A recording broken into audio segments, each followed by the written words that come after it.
अस्तित्व की प्रकृति, मैं का अनुभव और ये जो मन शरीर की सीमाएं हैं, इनके पार क्या है? ये कुछ ऐसे गहरे सवाल है ना, जिनसे हम सब कभी न कभी जूझते हैं। हाँ बिल्कुल, और मानवता हमेशा से इनसे आकर्षित भी रही है। तो आज हम इन्हीं सवालों की थोड़ी गहराई में उतरेंगे, खासकर अद्वैत वेदांत के नजरिए से हमारे पास जो नोट्स हैं उनके आधार पर। जी हाँ, और ये स्रोत जो हैं, ये मुख्य रूप से व्यक्तिगत आत्मा मतलब आत्मन और जो परम सत्य है ब्रह्म, उनके अंतिम एकता पर जोर देते हैं। हाँ, और उनमें एक दावा बार बार आता है जो सुनने में बहुत बड़ा लगता है। कौन सा? कि वो जो सभी का आधार है, वो निसंदेह अद्वैत ब्रह्म मैं हूँ। हाँ, अहम ब्रह्मास्मि। हाँ वही।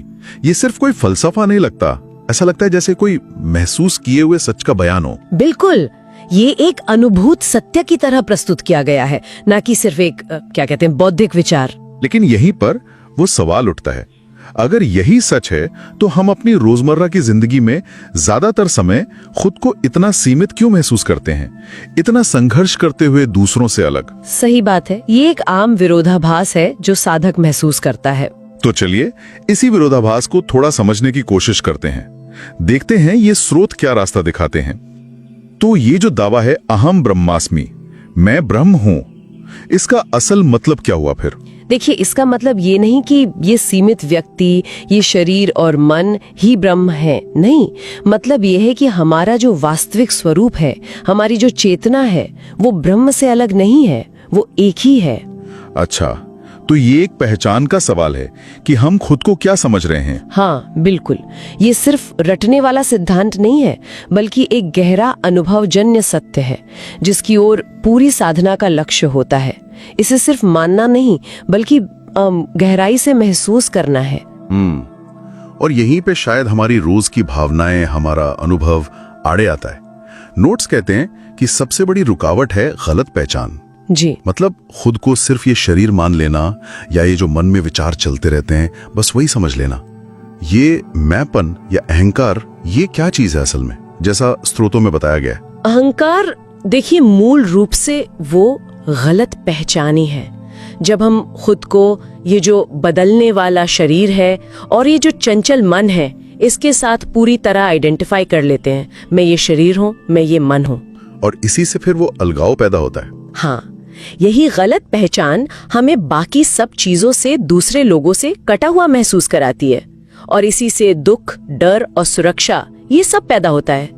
दुनिया एक बाहरी चीज लगने लगती है ना, जो हम पर असर डाल रही है। जबकि स्रोत कह रहे हैं कि सब कुछ वो एक ही चेतना है। बिल्कुल, सब उसी एक वास्तविकता का हिस्सा है। तो अगर ये अहंकार, ये गलत पहचान ही समस्या है, तो फिर इससे बाहर निकलने का रास्ता क्या सुझाया गया है? क्या मतलब सबको छोड़ देना है? ये दिलचस्प सवाल है। स्रोत बाहरी त्याग से ज्यादा आंतरिक त्याग पर जोर देते हैं। आंतरिक त्याग मतलब अहंकार की जो पहचान है उसे छोड़ना। घर परिवार दुनिया छोड़ना जरूरी नहीं, जरूरी है अंदर से वो भाव छोड़ना कि मैं करने वाला हूँ, मैं भोगने वाला हूँ। अच्छा, नोट्स में आपने देखा होगा, अभ्यास के दौरान एक अंदर की तरफ खिंचाव महसूस होने का जिक्र है, जैसे कोई गहरी शक्ति अपनी ओर खींच रही हो। वो इसी पहचान के हटने का संकेत हो सकता है। लेकिन यहाँ एक पेच सा लगता है। क्या अहंकार खुद को मिटा सकता है?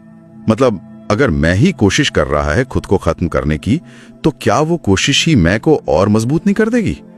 ये थोड़ा विरोधाभासी नहीं है? बहुत सही सवाल उठाया आपने। बिल्कुल, अहंकार जो असल में है ही एक भ्रम या एक आदत, वो अपने ही जोर से परम सत्य तक नहीं पहुंच सकता। तो फिर इसीलिए स्रोत दूसरे तरीकों पे ज्यादा जोर देते हैं। अहंकार को सीधा मिटाने की कोशिश की बजाय उसे समझने और उससे परे जाने के तरीके। हाँ, नोट्स में दो मुख्य तरीके दिखते हैं। एक तो है आत्म पूछताछ, वो सवाल मैं कौन हूँ। जी, विचार की जांच। हाँ, मतलब जवाब ढूंढना नहीं, बस ये देखना कि ये मैं का विचार उठता कहाँ से है।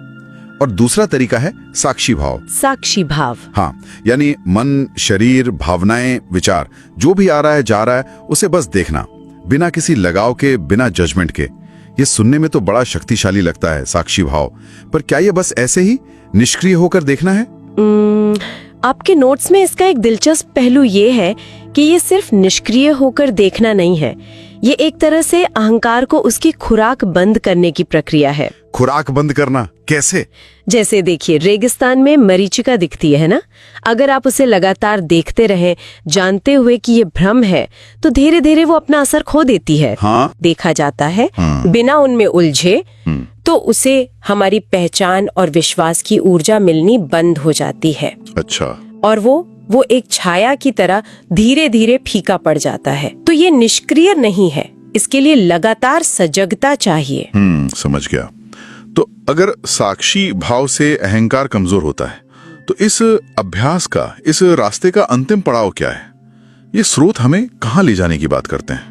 लक्ष्य है एक गहरे आंतरिक मौन की अवस्था, और ये मौन कोई खालीपन या शून्यता नहीं है। नहीं, ये एक सकारात्मक उपस्थिति है, शांति और संभावनाओं से भरी हुई।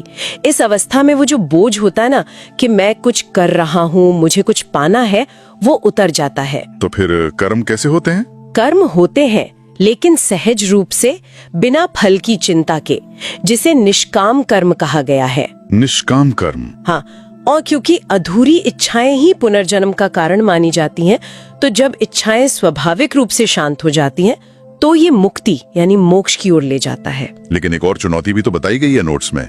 हमारा मन, हमारी इंद्रियां, ये तो लगातार बाहरी रूपों में, छवियों में उलझी रहती हैं। शरीर के साथ हमारी पहचान बहुत गहरी है ना? बिल्कुल। तो ऐसे में वो जो निराकार है, जो रूप रहित वास्तविकता है, उस पर ध्यान कैसे टिकेगा? सही मुद्दा उठाया आपने। ये एक बड़ी चुनौती है, इसीलिए स्रोत एक आंतरिक आंख या ज्ञान चक्षु की बात करते हैं। ज्ञान चक्षु? हाँ, ये वो समझ है, वो प्रज्ञा है जो अंदर की ओर मुड़ने से विकसित होती है, और वो फिर रूप के पार उस निराकार सत्य को, जिसे निर्गुण ब्रह्म कहते हैं, उसे देख पाती है। अच्छा। शायद यही वजह है कि कुछ परंपराओं में साधना के लिए बाहरी मूर्तियों या छवियों पर बहुत ज्यादा निर्भरता को थोड़ा हतोत्साहित किया जाता है, ताकि साधक रूप में ही ना अटक जाए। तो क्या ये अवस्था, ये ज्ञान चक्षु का खुलना, ये सिर्फ हमारे प्रयास से, हमारी साधना से हो जाता है या कुछ और भी है? देखिए, इन नोट्स के अनुसार अभ्यास यानी साधना की भूमिका मन को तैयार करने की है, बहुत महत्वपूर्ण भूमिका है। जैसे क्या अभ्यास? जैसे ध्यान, सत्य को जानने की वो जो तीव्र इच्छा होती है, मुमुक्षुत्व, वैराग्य यानी अनासक्ति, श्रद्धा, ये सब क्या करते हैं? ये मन को शुद्ध करते हैं, एकाग्र करते हैं, उसे ग्रहणशील बनाते हैं। ठीक है। लेकिन दिलचस्प बात यह है कि अभ्यास स्वयं प्राप्ति का कारण नहीं बनता। कारण नहीं बनता? क्यों? क्योंकि परम सत्य तो कारण कार्य के नियम से परे है, वो किसी चीज का परिणाम नहीं है। अभ्यास एक तरह से पात्रता विकसित करता है, ताकि कृपा हो सके, या कहें कि ब्रह्म का स्वयं प्रकटीकरण हो सके। अच्छा, तो अभ्यास तैयारी है, पात्रता है, गारंटी नहीं। हाँ, आप ऐसा कह सकते हैं। ये ग्रहणशीलता विकसित करता है। और एक अंतिम तकनीक का जिक्र भी है नोट्स में, जो थोड़ी अलग सी लगती है। मन को गैर जरूरी या अवशेषी बना देना, जैसे शरीर की कोई मांसपेशी इस्तेमाल न होने पर कमजोर हो जाती है। इसका क्या मतलब है? हाँ, ये एक बहुत ही सीधी और गहरी तकनीक है। इसका मतलब मन को दबाना या नष्ट करना नहीं है। तो फिर? बल्कि उससे ध्यान हटा लेना है। अपनी ऊर्जा को, अपने ध्यान को लगातार उस साक्षी चेतना पर, उस आंतरिक मौन पर टिकाए रखना है। मतलब विचारों को आने जाने देना, पर उनमें उलझना नहीं। बिल्कुल। जब विचारों, चिंताओं, इच्छाओं को बार बार अनदेखा किया जाता है, उन्हें महत्व नहीं दिया जाता, तो धीरे धीरे वो अपनी पकड़ खो देते हैं, जैसे इस्तेमाल न होने वाली मांसपेशी। मन अपने आप शांत हो जाता है और चेतना सहज रूप से अपने असली स्वरूप में, उस निराकार ब्रह्म में स्थिर हो जाती है, और वही फिर अहम ब्रह्मास्मि का एक जीवंत अनुभव बन जाता है।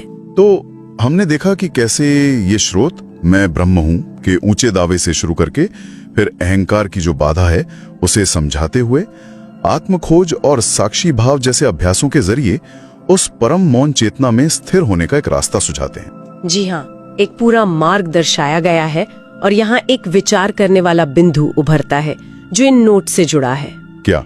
अगर आत्मा वास्तव में अजन्मा है, कालातीत है, स्थान मुक्त है, जैसा कि स्रोत बार बार कहते हैं, तो ये समझ हमारी रोजमर्रा की सीमाओं और खासकर मृत्यु के भय को कैसे बदल सकती है। वो जो स्थायित्व की गहरी मानवीय इच्छा है, जिसका जिक्र इन नोट्स में भी है, उस पर इसका क्या असर होगा। निश्चित रूप से ये गहरे चिंतन का विषय है। इस बहुत ही गहन चर्चा के लिए आपका धन्यवाद। धन्यवाद।